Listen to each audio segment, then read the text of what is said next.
Was a little girl, just 14 years old, sex trafficked from a museum tour. Good evening, I'm Nancy Grace. This is Crime Stories. Thank you for being with us.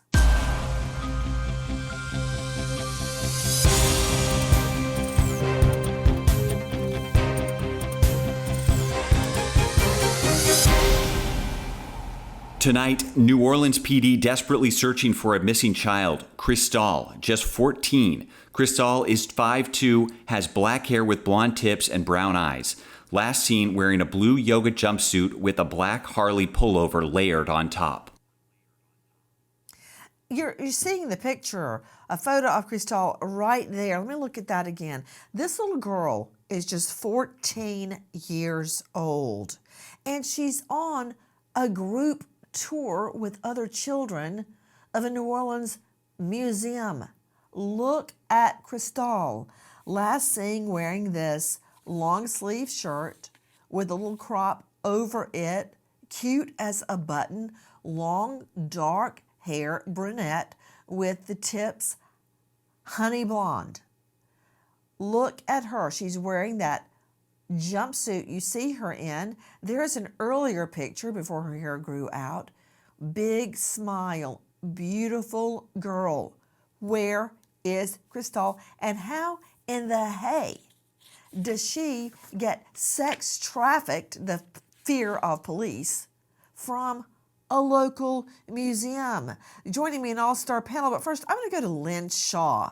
Lynn is the founder and executive director of Lynn's Warriors, dedicated to ending sex trafficking, especially of children. You know what, Lynn, every time I have to go to the airport, which is a lot more than I want, there are big signs up that say, we're fighting sex trafficking. Right, but hey, it's still happening. Sex trafficking of children in particular occurs in big venues like airports, like stadiums, like museums, and it's literally happening right under our noses. We're right there when it happens, but nobody understands what they're seeing. Explain it. That's the beauty of it, Nancy. The predators know this. Nobody's paying attention. For instance, one of the biggest trafficking sites, and nobody wants to believe this, are places like Great Adventure or Disney World, where you have a lot of families, a lot of kids. Kids are being exchanged in the restrooms.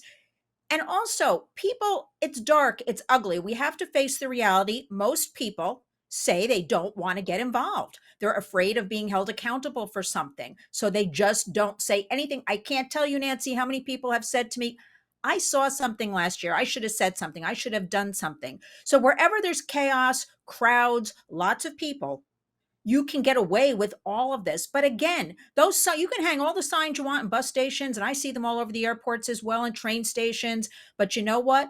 Unless somebody can also identify and understand the protocol, like we have to teach Americans right now, these are the steps. This is a national crisis. So many kids are just disappearing right under our noses, as you said. We have to all be trained in what to do if you think you see or hear something, and also you will not be held accountable. Better to be safe than sorry.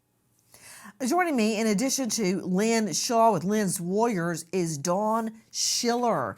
Dawn is an expert in human trafficking, and I'd like to point out, is a former trafficking victim. Dawn Schiller, back her up. Explain what we're talking about. Yeah, I agree with Lynn. Too many children, a lot of children are going missing these days, and nobody pays attention. We don't get the media exposure that it needs. There are too many to be playing these stories every day. They would be playing continuously over and over and over again if we kept up with them in the media. The truth is, the communities need to know what to do, and they need to be more aware. Dawn Schiller joining us, expert in anti-trafficking and trafficking victim herself. Dawn, what happened in your case?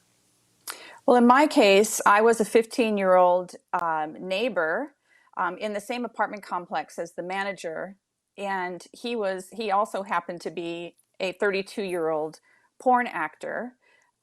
who immediately saw me and started grooming me. And that's the process for a lot of these youth, is that you get groomed. He saw that I wasn't being protected by my father. My father was disabled. My father was a drug user. And so he stepped in and kind of took the place of my dad in a way that I built trust. And then slowly but surely, he groomed me into being his possession. And very soon after that, ended up selling me over and over again in multiple different ways. How old were you, Dawn, when this happened? I was 15 years old when I met him. And I would like to point out, too, that it's really difficult for people to see a teenager, 14, 15, 16 years old, as a child still. And very clearly, after years of therapy and not blaming myself for my own abuse and trafficking experience, I finally understood that, yes, I was a child. He was a 32-year-old experienced in seduction porn star who could have had anybody he wanted, but what he did was he laid his eyes on me, a 15-year-old girl that didn't have anybody looking out for her. And that was the issue. That's how he got in. I did not have my basic needs met by my guardian's parent at the time.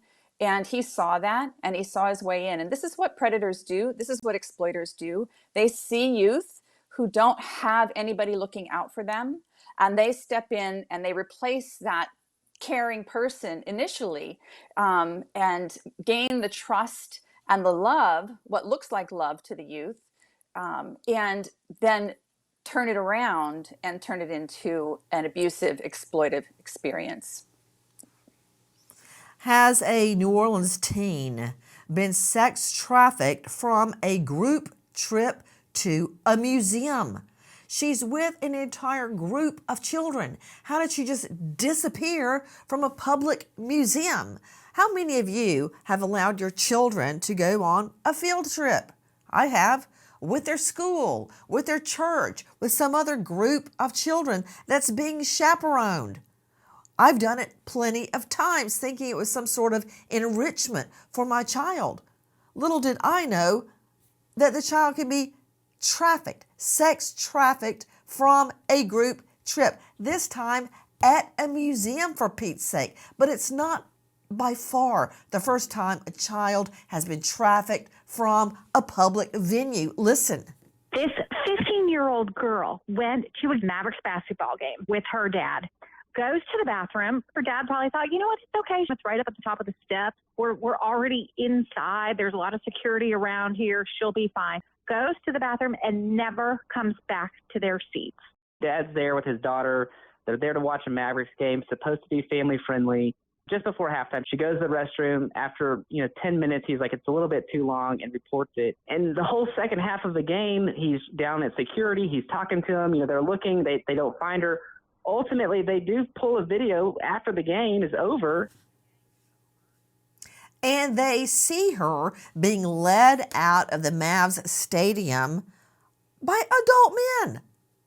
Now, you were just hearing crimeonline.com investigative reporter Alexis Tereszchuk and the teen girl's family lawyer, that was Zeke Fortenberry. This girl goes missing from a stadium full of people. And then she's captured on surveillance video, and she's there at the game with her father, a little father-daughter bonding time, just the two of them alone doing something fun. She goes to the bathroom. Next thing you know, she's gone. Was she beaten? Was she dragged by her hair? Listen. So we don't know what words were said, but she passed this criminal in the hallway, and whatever he said to her changed her direction. That she then ultimately left that facility with him. And we don't know what did he threaten her? Did he entice her with some sort of things that teenage girls would be enticed by? Again, we're talking about a 15-year-old adolescent girl. Joining me, as I said, an all-star panel. How do you convince a 15-year-old girl to leave in that case? Well, it happened. And the way she was found is very, very upsetting. She was, in fact, being trafficked for sex. I'm going to get to that in just a moment. But first, I want to go back to our case in chief. Kristhal Chinchilla-Canizales missing. Kristhal, just 14 years old, and she's at a public venue. She's at a day trip to a local museum. And now police fearing the worst, that this little girl, just 5'2", has been sex trafficked from a public venue. Joining me, Elaine Arathias, senior crime investigative reporter at The Messenger. Elaine, thank you for being with us. What happened? So on May 22nd, Kristhal was with a group field trip, which was actually, she was in the custody of Louisiana's Department of Children and Family Services. So that's another layer. Wait a minute. Wait. Head blowing off. Head blowing off right now. Elaine Arathias, are you telling me that state employees had taken this child to the museum with a group of children, and under their noses, on their watch, this child disappears? This little girl disappears under the noses of DFACS on a trip to a museum? Did you just say that? I did. That's exactly correct. No wonder nobody is covering this case. Nobody wants to say the state screwed up. They let this girl go missing on their trip to a museum. What parent doesn't want their child to go learn something at a museum? But it's DFACS. DFACS had her. Okay, go ahead, Elaine. So the details are scant, obviously. Police are not releasing a lot, but they are saying that she, quote, left the group. So we don't know what that means. Did she go to the bathroom? Did she try to make a call? Did she just walk away? We don't know how she left. Elaine, do I care? Does it matter? Grip, reality check. It doesn't matter if she went to the bathroom or if she went to the phone. She is G-O-N-E, gone. A 14-year-old little girl is lost somewhere in New Orleans while she's on a tour of a museum. John Pizzoro joining me, Raven CEO, former New Jersey State Police Commander of Internet Crimes Against Children, and so much more. You can find him at raven.us. John, how many child sex trafficking cases you have handled is probably countless, but from a public venue. Help me. It starts like this, Nancy. It's the internet, right? So it doesn't matter. Everyone has, whether they're Instagram, whether it's Snap. Very easy for an offender to get a hold of an individual and groom them. And a lot of people think grooming is just a gift. It's that conversation back and forth. That trust is easy. All she has to say is, look, I'm going to be at a museum here. And that's where the offender meets her. She steps out and then she's gone. And people don't realize just the innocuous conversations. Hold it, Yeah. hold your horses, Pizzoro. I don't have any indication this child has been groomed. I don't have any indication, not even a shred, a scintilla of evidence to suggest someone had been communicating with her online. I don't know that. I'm going to circle back to that specifically as it relates to the little girl that was trafficked out of the Mavs stadium, how she was found thanks to the internet and people just like you. Her life was saved. In this case, I'm talking about how many children end up being taken from public venues, like malls, like games, like football games, like museums. A lot. You know, it's just where it's opportunity. right? So it's very easy to get someone in that area of an opportunity where there's tons of kids. No one notices today. And I think that's what people don't realize. Yes, there's posters in every airport, but are people really paying attention? And I think that's where it's easy because people get lost. They get lost in the crowd and people aren't looking for that. And that's where offenders are going to go. They're going to go where there's a ton of people and there's a lot of confusion. And I think that's the reality. Louisiana's Orleans Parish Department of Children and Family Services plans a day trip for foster children to a New Orleans museum May 22nd. Among the children is Kristhal. Kristhal, 14, enjoys the day out with her friends, smiling and making silly faces for a group photo, but later, during a head count, DCFS agents realize Kristhal is gone. No child or adult knows where Kristhal disappeared. Elaine Audatias joining us. Elaine Audatias is senior crime investigative reporter at The Messenger. Elaine, again, thank you for being with us. Did I just hear later they did a head count? What, they just let them run amok? And then at the end of the day, they get together and go, oh, somebody's missing? It's like, what, you're missing a sock out of the dryer? What? That is actually a shocking detail. Like, no one notices until they do a head count. And adults don't know. The children don't know. She was there at one point and then just disappears into thin air, basically. Guys, we were talking earlier about a little girl that goes missing from a Mavericks game that she was attending with her father sitting side by side. She asked to go to the bathroom and then she never comes back. The father raises the alarm. He can't get any help. Finally, he wanders around the Mavericks stadium until he finds a security office and they pull up video, and hours before they see the little girl being led out by adult males out of the stadium. She's missing. Listen.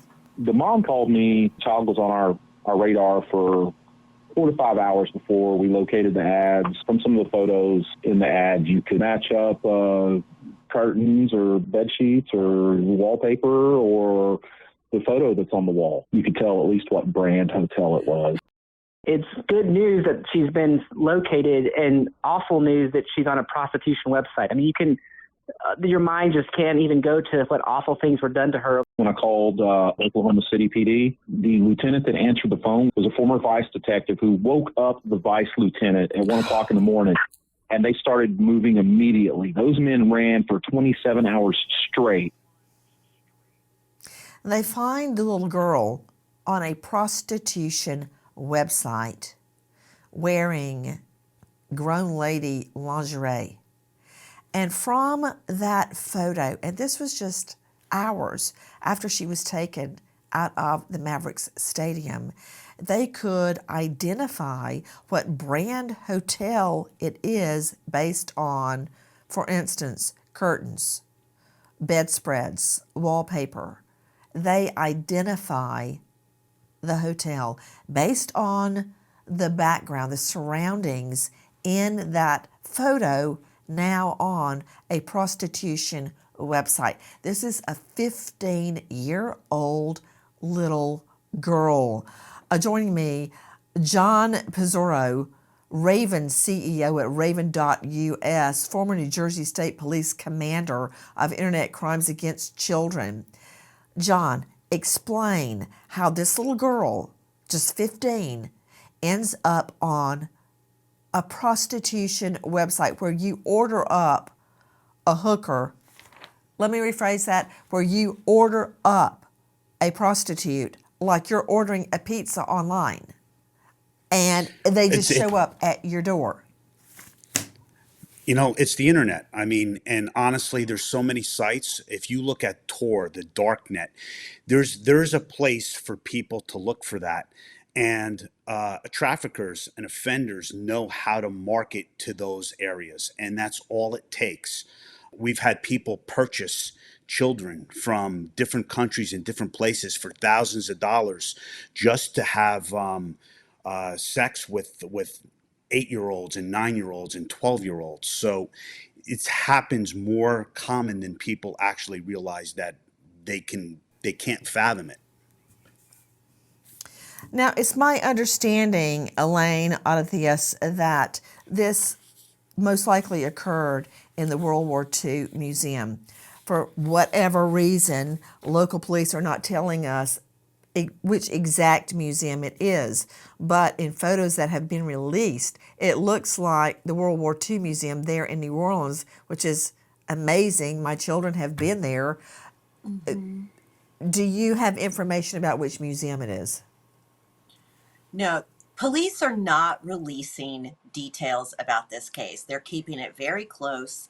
All they have reported is that she left the group while at a museum in downtown New Orleans. I agree with you. That makes the most sense. It's a very popular museum. And, since you've been there, it's in that crowded area of downtown by the square, lots of people. It's summertime.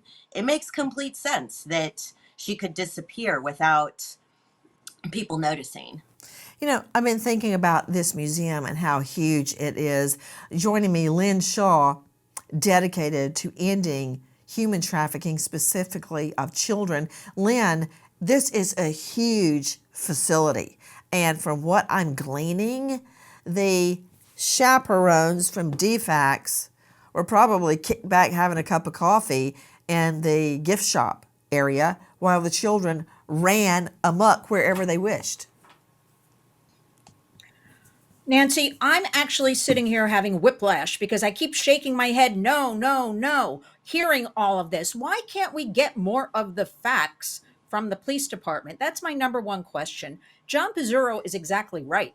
Things start on the internet. Why can't we hear more about her digital footprint, her phone? We have questions because let me point out, with all of these foster homes, family services, children's services, we know we work directly with survivors. Over 60% of them will relay when they've ended up in any of those facilities, they are re-trafficked, re-victimized. So why aren't we talking about there's scant details? So why aren't we asking about this group? Supposedly, she's an at-risk child. Okay, here in New York, I see little kids. In nursery school, they got a leader at the front, they got a leader at the back. They're doing head counts left and right. A large museum where anybody could wander off and they're not protecting an already at-risk child. I'm not a lawyer, Nancy, you are. Where's the civil liability here? Because I am tired of hearing about these stories of kids just go missing. Nobody just goes missing. Somewhere, someone knows something, and we need more information, because if you don't act immediately when a child goes missing, the chances are within 48 hours, that child is gone. Dawn Schiller joining me, expert in anti-trafficking and a victim of human trafficking herself. Weigh in, Dawn. Yeah, I would. Thank you very much. I would like to agree also that there's a lot of questions around the digital imprint of this child. What did that look like? Was she previously sexually abused and or exploited by somebody? Did she have a quote unquote boyfriend who was also her trafficker, constantly try to get a hold of her? Was there peer recruitment? This is another thing that we look at when we look at youth who are being drawn back out over and over again, is that the friends that they hang out with, they're luring them out and connecting them with an exploiter, with a trafficker. We also don't know if she's got, we know that youth is her vulnerability, but what about any disabilities? Does she have any type of disabilities that would make her more vulnerable? I have a lot of questions. DCFS workers report Kristhal missing, and New Orleans PD canvassed the museum's campus and surrounding city blocks, but no sign of the little girl. Investigators now say they fear Kristhal has been trafficked for sex. NOPD has not yet released information explaining the theory, but trafficking is not uncommon in the city, with 1,500 new trafficking cases reported in 2023. Not only is this a 6-acre campus, if it is in fact the World War II Museum in New Orleans, we also have the issue of camps. summer camps. There is the Bob and Dolores Hope Summer Theater Camp that's happening. There is the preparation for the Victory Bells Illuminate the Night. There is a stage door idol happening. There's the Blue Star Museum's program where active duty service members and family members can show up. Think about all the people flooding in and out for these camps. And what about predators? Dr. John Delatorre joining me, psychologist, renowned psychologist who specializes in forensic psychology, and you can find him at resolutionfcs.com. Dr. Delatorre, thank you for being with us. Think about it. This is a pedophile's dream come true. A 6-acre campus full of children at day camps. I'm sure a predator couldn't be happier. And then you throw in that intangible factor, the ingredient to make them the happiest. Unsupervised children that belong to DFACS, Department of Family Children's Services. DFACS. You think they're paying attention to these children? That's their day off. They're kicked back having a coffee by the gift shop while these children in their care are wandering around a 6-acre facility. A predator, a pedophile, knows all of these camps are happening there. You might as well throw that pedophile right into a pot of jam, for Pete's sake. They're swimming in honey right now. That's what this is. Uh-oh, Dr. Delatorre's satellite is down. Let me throw that to Lynn Shaw. This entire 6-acre campus is a pedophile's dream come true. Nancy, and especially it's the end of the school year. So forget where Kristhal even came from. You've got so many school groups going in there, camp groups, performing arts groups. You've got all kinds of kids in this museum. So I say to you, even that tells us, if I know it, if you know it, at risk, wherever their kids are, so are the predators. And I have to ask, don't museums usually have cameras? How come we're not hearing anything about video footage, the inside of the museum, the outside of the museum? Because I can't walk through a museum. I might get too close here in New York to a display and I got alarms going off. So I'm not understanding. Also, what about the buddy system? You know, maybe one woman moderator brings 4 girls if she indeed did say, I have to go to the ladies' room, the girls' room. I have so many questions about this case. Again, it brings me back. My mind keeps going back to this kind of digital footprint. Did she pre-plan this? Was there somebody on the other end? Was she able just to mix herself into that crowd? Because this is what it seems like, and just take off. Why these moderators, these people should be held accountable. I don't understand. And I'm going to reiterate again, why can't we have more details? Because the faster we have details, the faster we even put the public today on top of, have you seen this child? We will get answers. This is just a disgraceful case, in my opinion. You know, what I'm looking at, John Pizzoro joining me, former New Jersey State Police Commander, Internet Crimes Against Children Unit.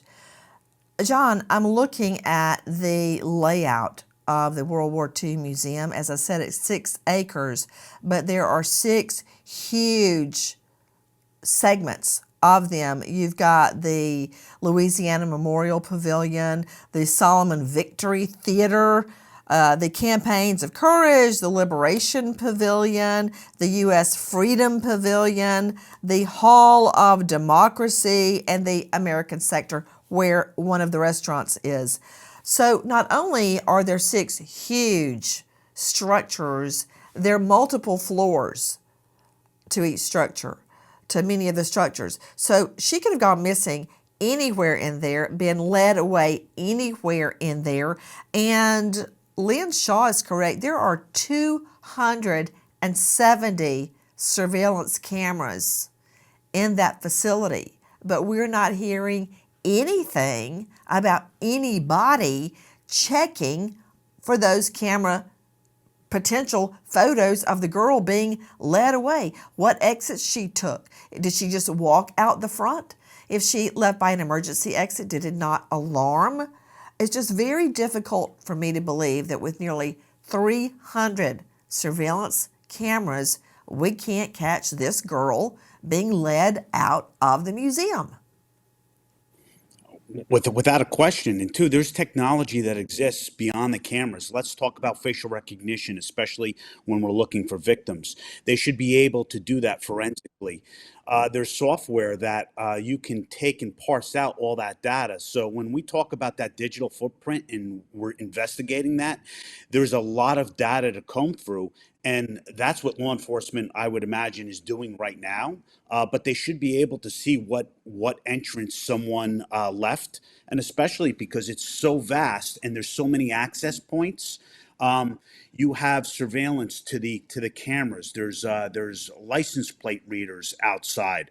There's a lot of different techniques that investigators can use that are at their disposal to help locate her. Guys, did I just hear John Pizzaro state you'd think that police would fill in the blanks? Listen, my entire legal career fighting crime, I have relied on police officers, sheriffs, investigators, crime lab scientists to help me prosecute violent felonies. But I want you to hear this. Listen. Many are concerned by the apparent lack of response from police and DCFS in the case of critically missing young girl Kristhal. The 14-year-old now missing for nearly 7 weeks with little to no media coverage and no updates from law enforcement or DCFS. New Orleans PD has now enlisted the help of the FBI, but DCFS has not commented on how a teen girl disappeared while under their care. Elaine Alathias joining us, investigative reporter, senior crime reporter at The Messenger. Can you imagine that? DFACS hasn't commented on how they let a little 14-year-old girl slip out between their fingers at a public venue. This is completely what I would expect. You know, as journalists, it's our job to ask questions. And I always found that when government agencies had something to hide, they weren't really quick with answers. And so this is something, she is literally in their care. I agree with what was said earlier. I mean, even the most basic buddy system, you do that in kindergarten. It's like, why didn't anyone know where she was at all times? And so it does not surprise me that the department agency is not commenting. Please join us on our mission to find missing people, especially children, to solve unsolved homicides. If you're on the go, catch us on your favorite podcast app where you can get all of our content where we, in our own way, seek justice. 14-year-old Kristhal now missing 7 weeks, and no word on investigators' progress, if any, in finding Kristhal, who's now listed as a critically missing juvenile.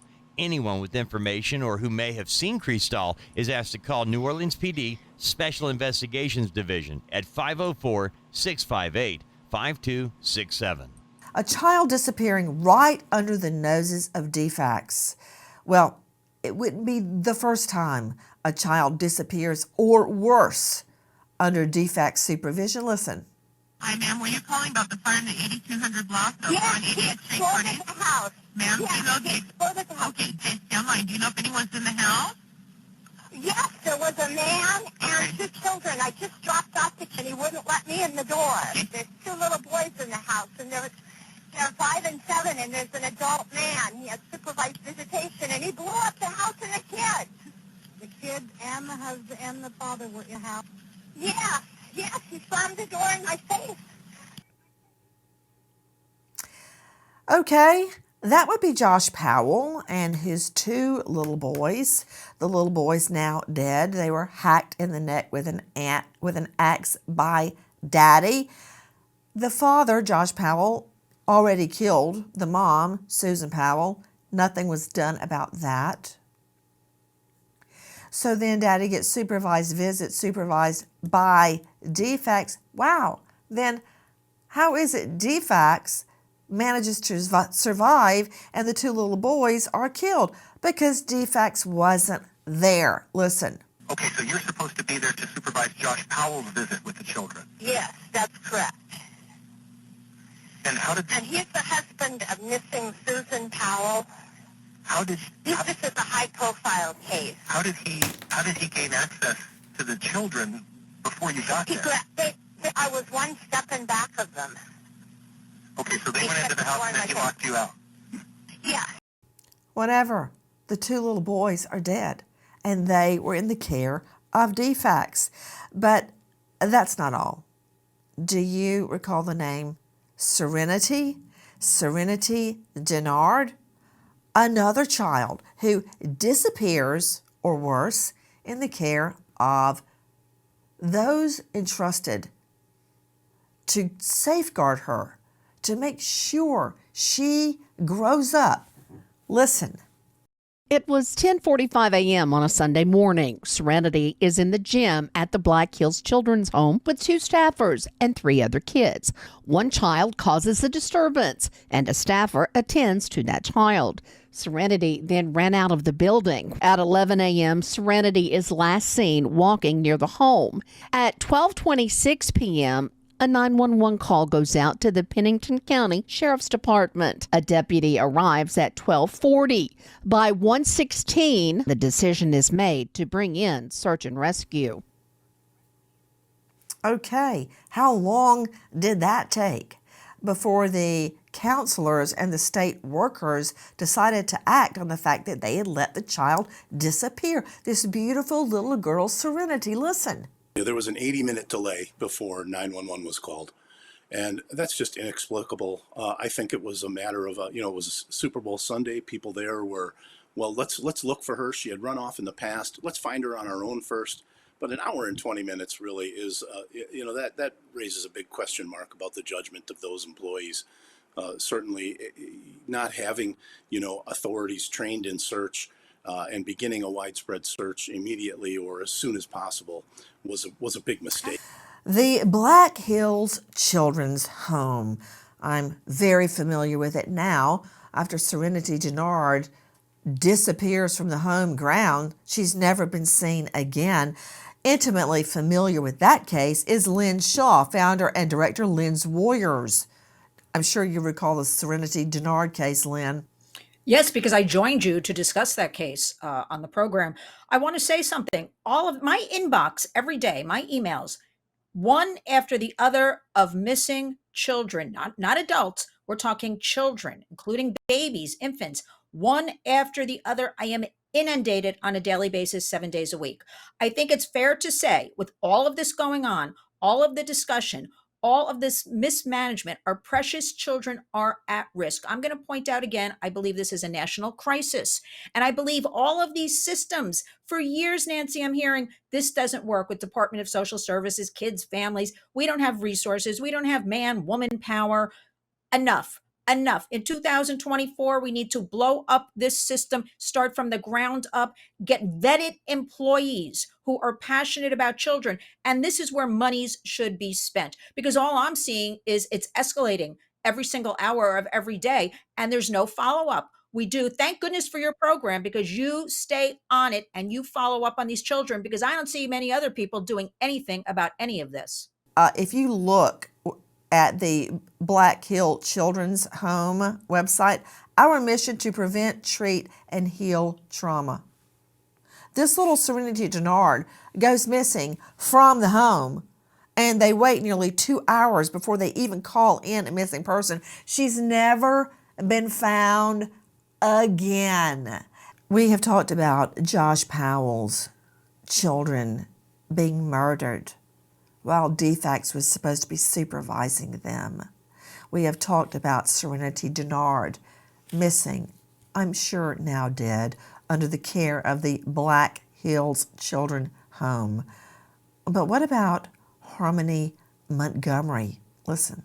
February of 2019, Harmony's father, Adam Montgomery, was awarded custody by the Juvenile Court of Massachusetts. Harmony Montgomery was last seen by her biological mother, Kristhal Sorey, Easter 2019. In November 2021, Kristhal Sorey calls police and tells them about Harmony and how she can't find her. Even though Harmony Montgomery had been in and out of foster care for most of her short life, a judge placed her with her father, and now nobody, including DCF, seems to know what happened to her or where she is. She was kidnapped and held against her will for 399 days. He starved her. He tortured her. He assaulted her in every way that you can imagine. He kept her in a dog cage for days and days at a time. He treated her the way that he treated her was inhuman. It is so hard for me to even imagine the treatment that she received. You are hearing Shauna Burns speaking out after her daughter Haley was kidnapped and held captive and sex assaulted and starved.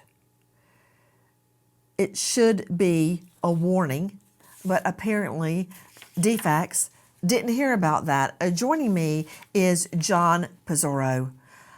I'm very concerned, John, about how this child that we're talking about tonight, Kristal's case, has gotten little or no coverage. We're not getting any updates from local police. We're also not being told even the museum from which she disappeared. I guess that's top secret too. I would think other parents would want to know that that's the museum where the little girl went missing, but we can't even get that out of the police. No, and I think that's part of the problem, right? So I think what's happening is that there's not a lot of information. In a lot of these cases, for whatever reason, they don't garner attention. And I think it's problematic is because a lot of these state agencies that are supposed to protect the children in their care do not take the adequate steps. I know in my experience that we've run into that time and time again, where the Division of Youth and Family Services type agencies, which are supposed to watch children, actually don't. And I think that's part of the problem. And there's no information there. And I think therein lies the problem. Is this little girl just a throwaway? No police updates, no information about her case, nothing. Kristal is gone. That's all we know while in the care of DFACS. If you know or think you know information on this little girl's whereabouts, is she dead? Is she alive? Where is she? We haven't heard a word from her parents. Couldn't even track them down. Do they even care? 504-658-5267. We stop and remember Police Officer Joffrey Redd, Memphis PD, Tennessee. Officer Redd shot and killed in the line of duty. He served 15 years with Memphis PD and is a veteran of the U.S. Marines. He leaves behind a grieving wife, Kimberly, and children, Summer, Ashley, and Autumn, destined to live their life without their dad. American hero, Officer Joffrey Redd. Thank you to our guests, but especially to you for being with us, as well as our special MSM family. Nancy Grace signing off. I'll see you tomorrow night, 6 and 9 o'clock sharp Eastern, and until then, good night, friend.